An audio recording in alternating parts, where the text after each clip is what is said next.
আসসালামু আলাইকুম, কেমন আছেন সবাই? আশা করি অনেক ভালো আছেন। This is orbit Y50। এটা ওয়ালটনের নতুন লাইন আপ। আমরা এর আগে দেখেছি ওয়ালটন প্রিমিও সিরিজ থেকে এবার আমরা দেখতে পাচ্ছি অরবিট।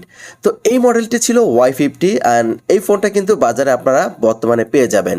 এটা 1 বছরের অফিসিয়াল ওয়ারেন্টি পাচ্ছেন and made in Bangladesh. And অরবিটের যে বক্সটি সেটা আমার কাছে বেশ ভালো লেগেছে, একটু ইউনিক লেগেছে, দেখতে খুব ভালো।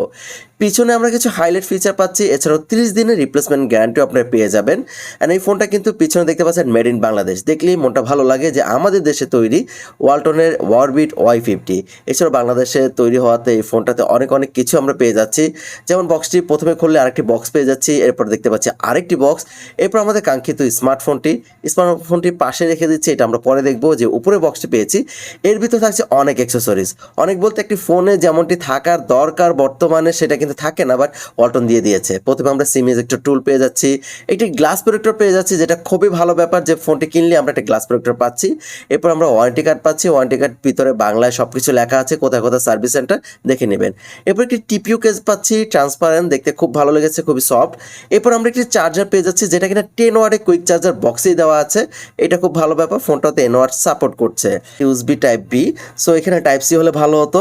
এরপর বক্সে একটি ইয়ারফোন দেখতে পাচ্ছি, ইয়ারফোনটা দেখতেও খুব সুন্দর, সাউন্ড কোয়ালিটি যথেষ্ট ভালো। ফোনটি বাজারে 3টা কালার পেয়ে যাবেন, metallic gold, pink, green and baby blue. So আমার হাতে বেবি ব্লুটা ছিল।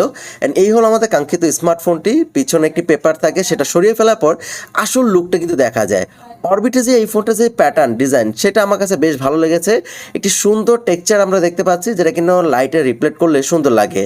এছাড়াও আমরা সামনে ডিসপ্লে পেয়ে যাচ্ছি 6.82 ইঞ্চি IPS full illumination HD V drop display. আর এই ডিসপ্লে স্পার্ট রেশিও 20:9। অ্যান্ড এই ফোনটার পিছনে আমরা যে প্যাটার্নটা দেখতে পাচ্ছি সেটাও খুব ভালো। পিছনে 3টা ক্যামেরা পাচ্ছি, triple camera and fingerprint scanner. এর নিচে আমরা অরবিট লোগোটা দেখতে পাচ্ছি। অ্যান্ড ফোনটার যে প্যাটার্নটা এটা আমার কাছে বেশ ভালো লেগেছে। বিল কোয়ালিটি সম্পূর্ণ একটি ম্যাট ফিনিশ দেওয়া হয়েছে। হাতের ফিঙ্গারের ছাপ পরেই না, আপনি আরামসে ব্যাক কভার ছাড়া ইউজ করতে পারবেন। নিচের দিকে থাকছে speaker, microphone and charging port type B. ডান পাশে ছিল volume rocker and power button, যেটা ইজি রিচ করা যায়। বাম পাশে থাকছে সিম ট্রে, যেখানে 2 সিমের পাশাপাশি এক্সট্রা মেমোরি কার্ড ব্যবহার করা যাবে। উপরে থাকছে 3.5 অডিও পোর্ট। ডিসপ্লে পেয়ে যাচ্ছি আমরা 6.82 ইঞ্চি এইচডি প্লাস রেজলিউশনের একটি illumination HD V drop display, মানে ফুল ভিউ একটি ডিসপ্লে বলা যায়, ওয়াটার ড্রপ ডিসপ্লে, যেখানে স্পার্ট রেশিও 20:9 আমরা পাচ্ছি। আইপিএস এইচডি প্যানেল, এতে আমরা ইনসেল টেকনোলজি পাওয়ার কারণে ডিসপ্লে কালারটা খুব ভালো পাচ্ছি। অ্যান্ড 2.5D কার্ভ গ্লাস তো অবশ্যই আছে। অ্যান্ড বক্সে একটি গ্লাস প্রোটেক্টর আছে, অবশ্যই ব্যবহার করবেন, কেননা গ্লাস প্রোটেক্টর না ব্যবহার করলে রিস্ক থেকে যায় প্রত্যেকটা ফোনে, গোয়েলা গ্লাস থাকুক আর না থাকুক। অ্যান্ড এই আইসেল টেকনোলজি হওয়ার কারণে, মানে ইনসেল টেকনোলজিটা খুব ভালো ডিপ কালার দেয় আইপিএস ডিসপ্লেতে, সেটা আমার কাছে খুব ভালো লাগে, মানে দেখতে খুব ভালো লাগে। অ্যান্ড এগুলো রেগুলার লাইফে আমি ব্যবহার করে তেমন কোনো ল্যাগ অথবা ইস্যু পাচ্ছি না, যেহেতু এটা আনবক্সিং অ্যান্ড ফার্স্ট ইমপ্রেশন। এখানে আপনারা অনেকটা ইনফরমেশন পেয়ে যাবেন ফোনটি পারচেস করার ক্ষেত্রে। দেখতে পাচ্ছেন রেগুলার ইউজে কোনো রকম সমস্যা নাই, ইন্টারনেট বাফারিং তেমন ইস্যু ছিল না, বাট কিছুটা অ্যাপস স্লো দেখতে পাচ্ছিলাম, মানে অ্যাপস ওপেনিংয়ে হালকা একটু ঢিলে মনে হচ্ছিল। বাজেট ফ্রেন্ডলি ফোনে এরকমটা হয়ে থাকে, কোনো রকম সমস্যা নেই। আর ফোনটিতে থাকছে 4GB LPDDR4X সিরিজের র্যাম অ্যান্ড থাকছে 64GB স্টোরেজ, এক্সটার্নাল 256GB পর্যন্ত ব্যবহার করা যায়। আর আপনার এই ফোনটাতে display colour angle, view angle খুব ভালো পাচ্ছেন। আউটডোর ডিসপ্লে ব্রাইটনেস নিয়ে এমন কোনো সমস্যা পাইনি, ঠিকঠাক মতন ব্যবহার করা যাচ্ছিল। দেখতে পাচ্ছেন কালার কোয়ালিটি খুবই ভালো ছিল, ইনডেপথ ছিল, প্রত্যেকটা কালারই আপনার কাছে খুব ভালো লাগবে। এইচডি প্লাস হওয়ার কারণে কিছুটা রেজলিউশন ঘাটতি পাবেন বাজেট সেগমেন্টে, এটা স্বাভাবিক আমি বলবো। অ্যান্ড আপনার বড় স্ক্রিনে যখন ইউজ করবেন, মুভি দেখা, গেম প্লে, যে কোনো কাজই করেন না কেন, বড় স্ক্রিন কিন্তু আসলে অনেক ভালো লাগে। অ্যান্ড আমার মতে এই ফোনটার ডিসপ্লে কালার নিয়ে কোনো রকম ইস্যু ছিল না, ঠিকঠাক মতো ব্যবহার করা যাচ্ছিল। প্রসেসর সেকশনে এখানে থাকছে মিডিয়াটেক হেলিও A22 এর একটি SoC, যেটা আমরা পাচ্ছি 2.0 GHz quad core processor. And এর প্রত্যেকটা চিপসেট ছিল Cortex A53 এর। অ্যান্ড জিপিইউ সে থাকছে পাওয়ার GE8 300। কিন্তু বেঞ্চমার্ক আপনি দেখতে পাচ্ছেন 98,000 মতন, আর গিগ বেঞ্চ স্কোর আপনি দেখতে পাচ্ছেন সিঙ্গেল করে 163, মাল্টি করে 527। যেহেতু এটা বাজেট ফ্রেন্ডলি ফোন, এখানে আপনি বাজেট গেমগুলো আপনি খেলতে পারবেন, মানে 2D 3D আরামসে প্লে করতে পারবেন। ফ্রি ফায়ার এটা আরামসে প্লে করা যায়, কোনো রকম সমস্যা ছিল না।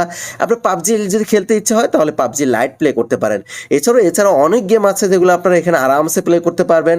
ব্যাটারি ড্রেনও যথেষ্ট আমি কম পেয়েছি, ঠিকঠাক মতন ব্যবহার করা যাচ্ছে। টাচ সেন্সিভিটি নিয়ে কোনো রকম সমস্যা ছিল না, একবারে অ্যাকুরেট আমি এখানে কাজ পেয়েছি। যেহেতু এটা ফোনটা আমি একটা বাজেট ফ্রেন্ডলি বলেছি, সেহেতু এখানে সব কিছু একটু মিডিয়াম কোয়ালিটি থাকবে, এটা আমি বলে নিচ্ছি।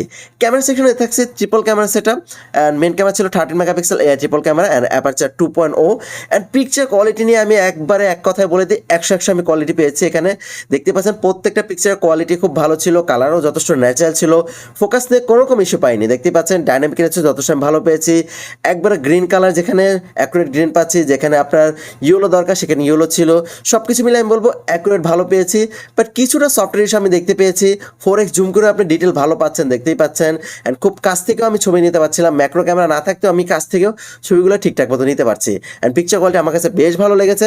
ক্যামেরা রিকমেন্ডটা আমি করতে পারি যে এই প্রাইজে এই ফোনটা ক্যামেরা যথেষ্ট ভালো একটি ক্যামেরা।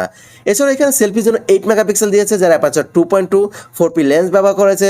অ্যান্ড ক্যামেরা সেলফিতে আমি আরেকটু আশা করেছিলাম আর কি, বাট প্রত্যেকটা ডিটেল আমার কাছে যথেষ্ট ভালো লেগেছে। এআর মোডও ছিল, ভিডিও আমরা করতে পারছি এখানে 1080p 720p and 30fps A video recording করা যায়। পিকচার কোয়ালিটি যথেষ্ট ভালো পেয়েছি। ওভারঅল আমার কাছে ক্যামেরা যথেষ্ট ভালো লেগেছে। ব্যাটারি সেকশন এতে থাকছে 4200 মিলিঅ্যাম্পিয়ার ব্যাটারি, বক্সে একটি 10 ওয়াট ফাস্ট চার্জার দেওয়া আছে, মানে কুইক চার্জার। এটা দিয়ে চার্জ হতে বেশি সময় লাগে না। অ্যান্ড ফোনটা কিন্তু 9.3 মিলিমিটার অ্যান্ড ওজনে মাত্র 212 গ্রাম। ফোনটাতে ওটিজি সাপোর্ট পাবেন, ওটিএ আপডেট পাবেন, অ্যান্ড জাইরো সেন্সর ছাড়া বাকি সেন্সরগুলো আপনি এখানে পেয়ে যাচ্ছেন। ফিঙ্গারপ্রিন্ট স্ক্যানার আছে, যেটা স্পিড যথেষ্ট ভালো ছিল, ফেস আনলকের সুবিধা আছে, যেটা আপনি আরামসে ব্যবহার করতে পারবেন। ওয়েল বন্ধুরা, আজকে আমরা এখন ভিডিওটি শেষ করতেছি। আমার ইমপ্রেশন এই ফোনটা আপনারা পারচেস করতে পারেন, যেহেতু এই ফোনটা বাজার ফ্রেন্ডলি, মানে এই ফোনটা আপনারা 12,999 টাকা পেয়ে যাচ্ছেন। খুবই ভালো একটি চয়েস, আপনারা চাইলে পারচেস করতে পারেন। সো আজকে বিদায় নিচ্ছি, ভালো থাকবেন, সুস্থ থাকবেন, আল্লাহ হাফেজ, আসসালামু আলাইকুম।